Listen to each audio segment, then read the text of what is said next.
Okay. What's up, everybody? Good morning.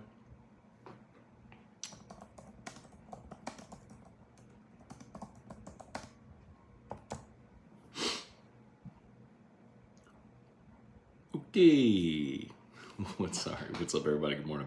Welcome to a Friday edition of Morning Scone presented by Brock, the Baton Rouge Orthopedic Clinic, Hudco Roofing, HudcoRoofing.com, Restored Motions, RestoredMotions.com, and ProCharge EV, ProChargeEV.com. All right. Thanks for being here, y'all. We are here on a football Friday, tomorrow, game day. Fired up for it. Tigers, Hogs, a little September duel in Tiger Stadium. Looking forward to that. So,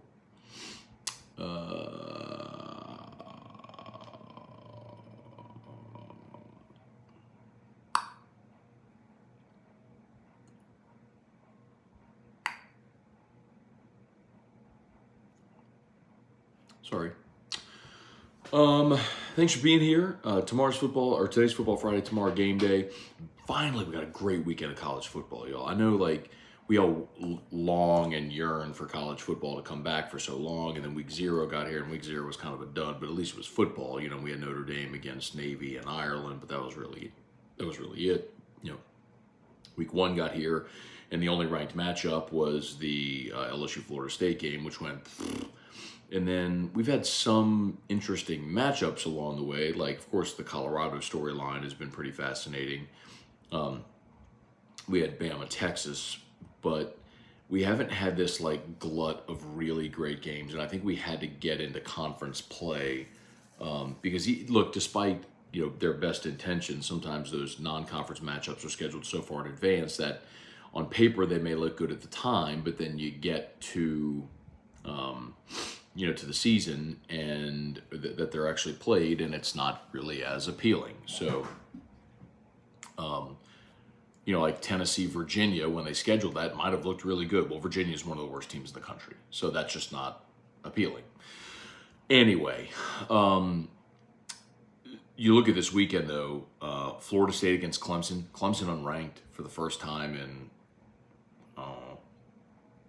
bajillion years. Oklahoma goes on the road to Cincinnati. Colorado, Oregon, which is ranked matchup at 2:30. Utah, UCLA, ranked matchup. Duke is at UConn. That could be a tough test. We'll see. Oregon State, Washington State. How about that's 3 Pac-12 ranked-on-ranked matchups. Texas is at Baylor. You got the big one at night on NBC with Ohio State visiting Notre Dame. Also, night game on CBS, Iowa at Penn State, a ranked-on-ranked matchup. So, great games. That doesn't even include USC, Arizona State, Cal at Washington. Michael Penix there. Ranked North Carolina is at Pitt, LSU-Arkansas. So, Bama, Ole Miss. So, a really great weekend. Really, really great weekend of college football. So, looking forward to binging, imbibing on all of the college football this weekend. So, of course, Saints-Packers. Saints added Cameron Dantzler, cornerback, yesterday. I was a little surprised, thought with the suspension of Marcus May that had a safety. But looks like Jordan, I've been saying Hoden. I think it might be Howden, the rookie from Minnesota. Looks like he's ready to roll, so they're going to give him that opportunity. So 3 games, prove yourself, and it may be a year where if he goes and crushes it, maybe the Saints part ways with Marcus May after the season. They have an off ramp on that contract where they could save about $7.5 million if he's a post-June 1 release after this season. So just something worth keeping an eye on as the Saints head up to Green Bay to take on the Pack. Shout out to Darren James. Jeff McKithen, Todd Harris, Trey Fisher, Jason Horn, good morning. Dale Broussard, what up? Beautiful day for golf today, and then Death Valley tomorrow. It's good to be Dale Broussard. Lowell Cormier, good morning from Salt Lake. All right, man, safe travels. Glenn Laurie, what's up? Do you have your picks for this weekend? Not yet, Glenn. We'll do it today on AFR. Scott Shirley, good morning. Has Brian Kelly named a second defensive captain? Not that I'm aware of. Michael Wyckoff, what's going on? Jeremy Sagely, headed down this morning to visit family and be at the game tomorrow. All right, Jeremy. Safe travels. Thavanka De Silva, good morning from Sri Lanka. Great to see you there as always, man. We appreciate you for hanging out with us. I got to update the thumbnail. My bad. Let's see what's up to my YouTube peeps. Y'all please smash that like button. If you're new, please subscribe up to the channel. Appreciate y'all for being there as always. Brian Wynn, what up? Nick Newbill, Joey Vincent, Phil Stevens, Ryan Slayton, Antron Hemingway, what up, what up, what up? Devin Johnson, big football weekend, smoking a brisket starting at 3 a.m. Okay, dude, respect. Massive amounts of respect to the dedication there. Jason Mobile, good morning, Matt. I missed Monday's show on AFR. Did you get Smoot back on the show? We did not, and that is totally my fault. I dropped the ball, forgot to follow back up with him, and people reached out afterwards. So Fred Smoot was our guest picker last week, and made a deal with him that we'd have him back on Monday after the game to react, and then Monday just kind of got away from us. So that's totally my fault. I let everybody down. I'll own it. Very sorry. But we'll have him back. Smoot's awesome. Ryan Slayton, back for the boot. Yes, sir. The trophy that only T-Bob loves. Jesse Brown, more Matt with May being suspended. Who plays safety for the Saints? Howden, the rookie. Yeah, Jesse, so I think that's the ticket there. So, on the Saints depth chart, Jordan Howden is listed as the backup to Marcus May. Joe Woods did say with reporters yesterday that is the plan, is for Howden to be the guy. Remember, you've also got Lonnie Johnson. You've got JT Gray, and who's the other one I'm missing off the top?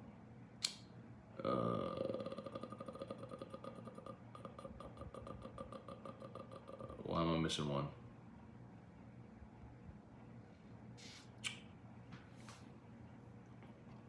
Dag Nabbit. I'm trying to do it off the top of my head. I'm missing one. Who am I missing? Lonnie Johnson. I'm going to kick myself. Oh, Ugo Amadi. Ugo Amadi is the other one I'm missing. So you've got some veterans at that position, and they're choosing not to play Lonnie Johnson, who's a former second-round pick, Ugo Amadi, I think, is a former fourth-round pick, both of whom have played 5 years in the NFL and have played a lot of football. They're choosing to play the rookie in his third ever game over those two veterans, which I think tells you, they're pretty bullish on Jordan Howden, the rookie from Minnesota. So go get it, kid.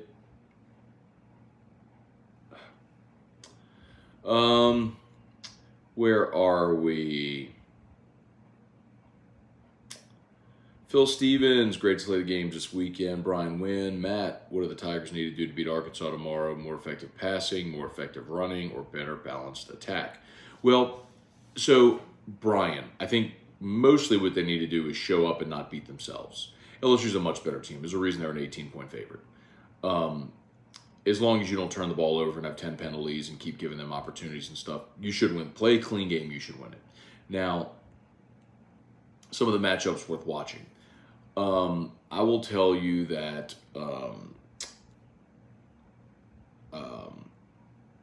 Arkansas, their offensive line has been a bit of a mess this year. And they are likely to be without Rocket Sanders, their running back.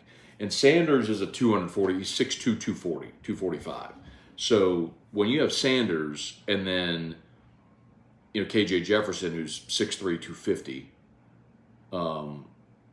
those are two big, old, physical runners. You take Sanders out of the mix, and you get a little bit of a shaky offensive line. I think LSU's defensive line could have a big day. But you got to get KJ Jefferson on the ground, man. You got to get him on the ground. The other side of the ball is interesting because Arkansas has a very veteran defensive line. They are, 1 second. Of course, they got Landon Jackson, who's a 280-pound end who was in LSU. Signed with LSU out of Texarkana, played at LSU for a year, and then had the torn ACL and transferred to Arkansas.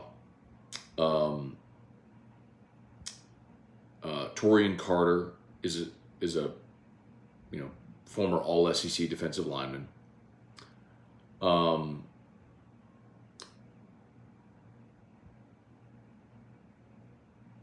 There's another. Trajan Jeffcoat. Trajan Jeffcoat was All SEC at Missouri and transferred to Arkansas. He's another 4th or 5th year guy. So my point is, they've got a lot of big veteran dudes on their defensive line. So that's a big challenge. Their top 2 tacklers are their linebackers. Jaheim Thompson, oddly enough, Chris Paul Jr. Not that Chris Paul. But I think it's a big challenge for LSU in the running game against the Arkansas front as well. And the significant advantage that LSU has is their receivers against the Arkansas secondary, which is not very good. So if LSU can protect Jaden Daniels and let him throw the ball, I think LSU should have a lot of opportunities through the air. Bailey C. Arkansas plus 17.5 might be the best bet of all time. Bailey C., sometimes when there's a stinky line, there's a reason it's a stinky line. Them odds makers ain't dumb, dog. But I tend to agree in the sense that, look, the last 3 games in this series have all been decided by 3 points. So you're talking about a series that has been historically very tight. But again, the thing that swings the pendulum heavy in LSU's favor is where it falls on the calendar. It's not the Friday after Thanksgiving. It's not the week after Bama. It's September. It feels like a very benign weekend. It's just another SEC game.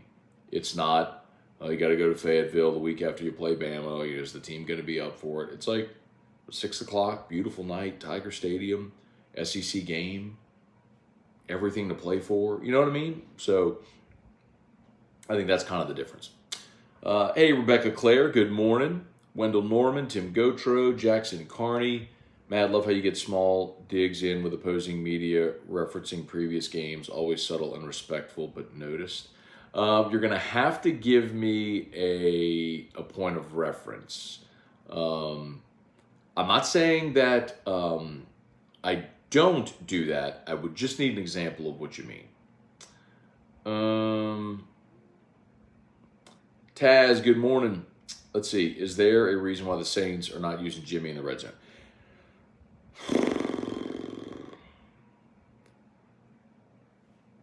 It's not just Jimmy. Jimmy, Juwan Johnson, Foster Moreau. I mean, you got 3 tight ends on this team. 3 big dudes that are all big pass-catching targets. And the Saints right now are converting touchdowns in the red zone at 37%. That's 29th in the NFL. 29th in the NFL in converting red zone chances into touchdowns. That's not good. I mean, you were bad at it last year, but you were 21st in the NFL. You converted like 52%. You're at 37% right now.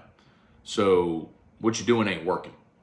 And I don't know why Jimmy Graham's on this team if you're not going to target him in the red zone. I'm with you. Cameron Machin, good morning.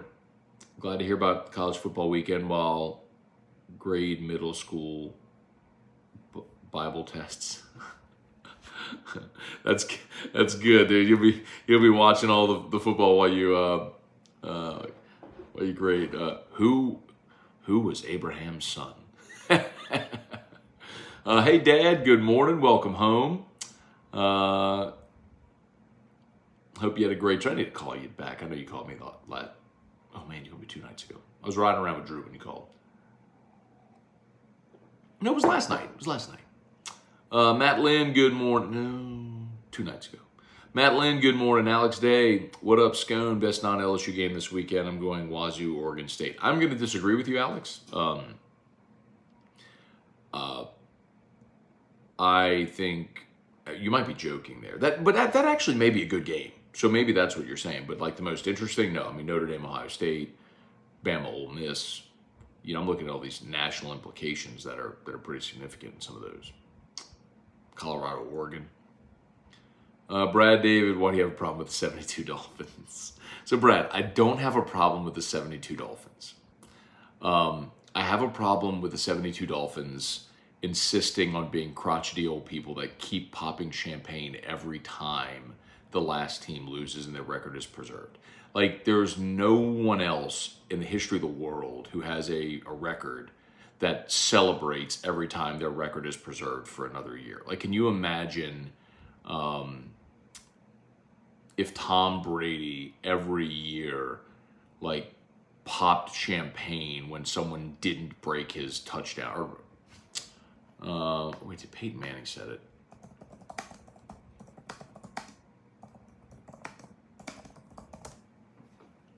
Yeah, no, Peyton Manning. Okay, that was Peyton. Peyton threw for 55 back in 2013. So Peyton Manning threw for 55 touchdowns back in 2013. Can you imagine if every year, that it was just the year with Denver when they lost the Super Bowl to Seattle. Can you imagine if every year at the end of the season, Peyton Manning had this big champagne popping celebration the final week of the regular season when someone didn't break his record? Like, kick rocks. They're just a bunch of old losers. I mean, I hate that. I'm not trying to delegitimize their season. That's what Musso was doing yesterday on the show. He's like, the 72 Dolphins stink. It was so much easier to win. I'm like, well, then why didn't other teams go undefeated then as well? Like, they won the Super Bowl. They're a great team. I'm not trying to delegitimize their team, their season, their accomplishment. I just think it's nauseating that every year they get together and pop champagne when teams lose. So I just think that's stupid and annoying. And it's very unlikable. I don't like them. So that's why. Daniel Roof, but yesterday on the show, we got to talking about that somehow. I don't even remember. And then Musso brought it to a completely different level of saying the 72 Dolphins stink. And then I just lost. I was laughing so hard.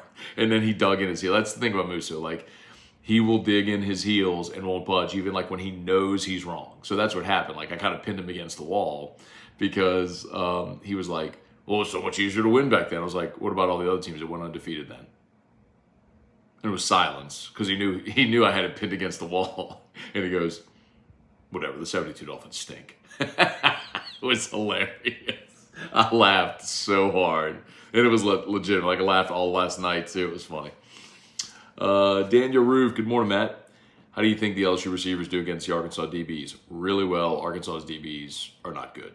Dwight McGlothern's a good player, but Eric Wild, remember, Arkansas last year was like historically bad in the secondary. They're better this year, but they're still not good. And remember, no Barry Odom. I talk about this today on AFR. One of the things we talked about with Pittman was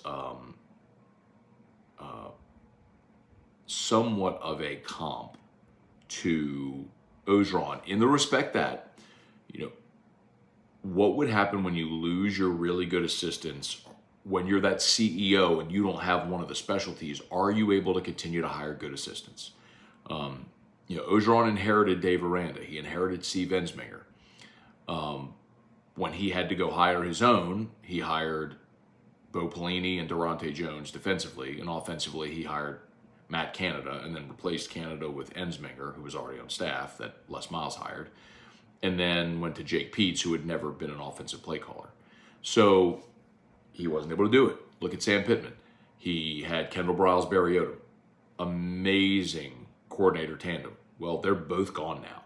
So you replace both those guys, and how's it going? Like, that's a very real, question. All right, smash that like button if you would. Subscribe up to the channel. Facebook, please like the Matt Moscona page, share the post. We appreciate y'all for being here as always. The 72 Dolphin comments are great. Eric, you're missing the point. The point is not about if you like or don't like the 72 Dolphins. I don't like the 72 Dolphins. The point is that Musso is saying they stink. That is not a salient point. You cannot argue that this team that went undefeated and won the Super Bowl was quarterbacked by Bob Greasy and had the likes of Larry Zonka and Mercury Morse, coached by Don Shula. You cannot argue that they stink. You can be annoyed by them, and I am. But you cannot argue that the 72 Dolphins, arguably the greatest team ever, stinks. Like, that is not in any way rational. Oh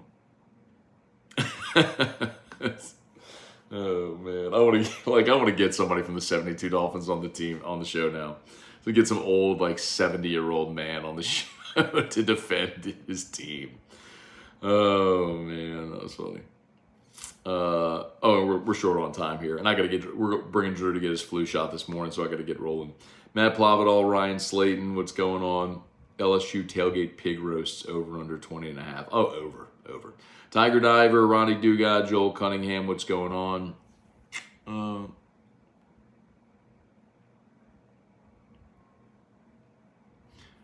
Joel said, not to get personal, is it fair to assume Brooks' surgery wasn't nasal endoscopy? Those are fast healers, but since he's still in the hospital a week later, I have to assume it was more invasive. Yeah, brother, I mean, he had brain surgery. They didn't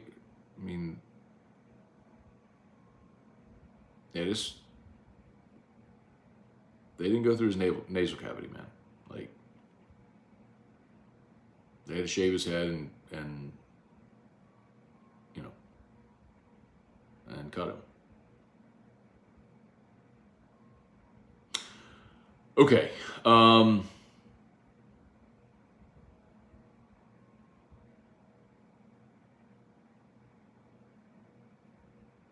Tiger Diver, can Auburn pull the upset of A&M? Yeah. Cody Champion. Hopefully Perkins makes KJ put in his 2 weeks notice after this beatdown.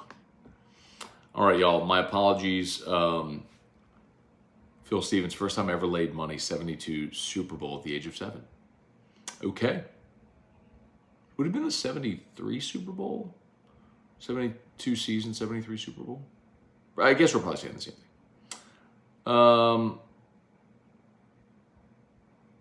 Cameron said, I could be wrong. I feel like I remember Eric Dickerson celebrating on the broadcast when Jamal Lewis came up short of his single season yards record. That was not a great look. So that's the point, right? It's not a great look. Records are meant to be broken. And when you celebrate someone not breaking your record, you look petty and small. It's the only, you're holding on to the past. It's the only thing that matters. You could be very graceful in recognizing someone else's accomplishment. Anyway. Okay, I gotta go. Y'all have an awesome day. YouTube, please smash that like button, subscribe up to the channel. Facebook, like the Matt Scone page, share the post. As always, shout out to Brock, Badger Orthopedic Clinic, Hudco Roofing, HudcoRoofing.com. Need an orthopedist, go to Brock. Need a roof, call Hudco. Oh, by the way, one more thing. Anyone who is or knows someone who has a business, we do have whiskey and wine sponsorships available. For some of the games this season, so if anyone's interested. And a lot of people are asking about Scone and Tea. We are still looking for an on-site location to bring Scone and Tea back. We were at Oliver Twist. They had to pause indefinitely. So we've got some feelers out there. If anyone knows any place or anyone that's interested, holla at Chaboy. Okay, y'all have an awesome day. Peace.